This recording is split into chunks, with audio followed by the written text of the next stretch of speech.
Final ಇದೆಲ್ಲದರ ಜೊತೆಗೆ season 12 big boss ಶುರು ಆಗ್ತಾ ಇದೆ. ಸೊ ನಿಮಗೆ ಏನು ನಿರೀಕ್ಷೆಗಳಿದೆ, ಏನು ಕಲ್ಪನೆಗಳಿದೆ ಅನ್ನೋಂಥದ್ದು? ಏನಿಲ್ಲ ಸರ್, ಎಲ್ಲ ಒಳ್ಳೆ ರೀತಿ ಆಡಿ ಒಳ್ಳೆ ಚೆನ್ನಾಗಿ ಹೆಸರು ತಗೊಂಡು ಆ ಬಿಗ್ ಬಾಸ್ ಅನ್ನೋ ಹೆಸರಿಗೆ ಯಾರು ಏನು ತಪ್ಪಾಗಿ ನಡ್ಕೊಂಡಿರ, ಅದಕ್ಕೆ ಒಂದು ಕಳಂಕ ತರದಿರ, ಖುಷಿಯಾಗಿ ಜಗಳಗಳಿರುತ್ತೆ, ಕನ್ಫ್ಯೂಷನ್ಸ್ ಇರುತ್ತೆ, ಫೈಟ್ಸ್ ಇರುತ್ತೆ, ಕಾಂಪಿಟೇಷನ್ ಇರುತ್ತೆ, ಗೆಲ್ಲೋದೊಬ್ಬರು. ಸೊ ಅಲ್ಲಿರೋ ಅಷ್ಟು ಕಾಂಟೆಸ್ಟೆಂಟ್ಸು ಮತ್ತು ಗೆಲ್ಲೋವರು ಎಲ್ಲರೂ ಒಳ್ಳೆ ಕಾಂಪಿಟೇಷನ್ ಕೊಟ್ಟು ಚೆನ್ನಾಗಿ ಎಲ್ಲರನ್ನೂ ಎಂಟರ್ಟೈನ್ ಮಾಡಲಿ ಕರ್ನಾಟಕದಲ್ಲಿ. ಆ್ಯಂಡ್ ನಮ್ಮ big boss, Kannada big boss, it is always known to be on top ಇಡೀ ಇಂಡಿಯಾನಲ್ಲಿ. ಆ್ಯಂಡ್ ಈ ಸಲ ಸ್ಟೇಜ್ ಕೂಡ ತುಂಬ ಚೆನ್ನಾಗಿ ಮಾಡ್ತಾಯಿದ್ದಾರೆ. ಆ್ಯಂಡ್ ಆ ಸ್ಟೇಜ್ನಲ್ಲಿ ಸುದೀಪ್ ಸರ್ನ ನೋಡೋದಕ್ಕೆ we are all waiting. It is going to be the biggest stage and beautiful stage all over ಇಂಡಿಯಾನಲ್ಲಿ. ಸೊ ನಮ್ಮ ಕನ್ನಡ, ನಮ್ಮ ಒಂದು ಸ್ಟೇಜು ಅನ್ನೋ ಒಂದು ಪ್ರೌಡ್ ಫೀಲಿಂಗ್ ಇದೆ. Just waiting for the day. ಅದೇ, ನೀವಿದ್ದಂಥ ಮನೆ ಇಲ್ಲ, ಬೇರೆ ಹೊಸ ಮನೆ ನಿರ್ಮಾಣ ಆಗಿದೆ. ಸೊ ಒಂದು ತುಂಬ ಅದ್ಧೂರಿಯಾಗಿದೆ ಅನ್ನೋಂಥದ್ದು. ನೀವು ಸಣ್ಣದಾಗಿ ಒಂದು ಕ್ಲೀವ್ ಕೊಟ್ರಿ. ಸೊ ಹೇಗಿರುತ್ತೆ ಅನ್ನೋಂಥದ್ದಕ್ಕೆ ಸ್ಟೇಜ್ ಆಗಿರ್ಬೋದು, ಟೋಟಲ್ ಪ್ಲ್ಯಾನ್ ಆಗಿರ್ಬೋದು, ಹೇಗೆ ನಿಮಗೆ ಮಾಹಿತಿ ಇರೋಂಥದ್ದು?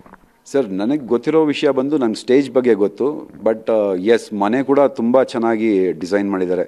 ಇನ್ಫ್ಯಾಕ್ಟ್ ನೋಡಿ, ಸುದೀಪ್ ಸರ್ ಪರ್ಸ್ನಲಿ ಇನ್ವಾಲ್ವ್ ಆಗ್ತಾರೆ. ಅಂದರೆ ನಮ್ಮ ಕಂಟೆಸ್ಟೆಂಟ್ಸ್ಗೆ ಒಳ್ಳೆ ಮನೆ ಕೊಡಿ, ನಮ್ಮ ಕಂಟೆಸ್ಟೆಂಟ್ಸ್ ಬರೋವಂಥ ಸ್ಟೇಜ್ ಚೆನ್ನಾಗಿರಬೇಕು, ನಮ್ಮ ಕನ್ನಡದ ಬಿಗ್ ಬಾಸು ತುಂಬ ಚೆನ್ನಾಗಿ ಕಾಣಿಸ್ಬೇಕು ಹೊರಗಡೆ ಅನ್ನೋದಕ್ಕೆ ಅವ್ರ ಪ್ರಯತ್ನ, ಅವರು ಮಾಡೋವಂಥ ಪ್ರಯತ್ನಗಳು, ಅವ್ರ ಇನ್ವಾಲ್ವ್ಮೆಂಟ್ ಆಗುವಂಥ ವಿಷಯಗಳು ಇದಕ್ಕೆ. ಆ್ಯಂಡ್ ಸಿ ಸರ್, ಒಂದು ಕೆಲಸ ಅಥವಾ ಒಂದು ಹೋಸ್ಟ್ ಅಂದಾಗ ನಾನು ಬಂದೆ, ನಾನು ಮಾಡಿದೆ, ನಾನು ಹೋದೆ ಅನ್ನೋ ರೀತಿ ಮಾಡೋದಿಲ್ಲ ಅವರು.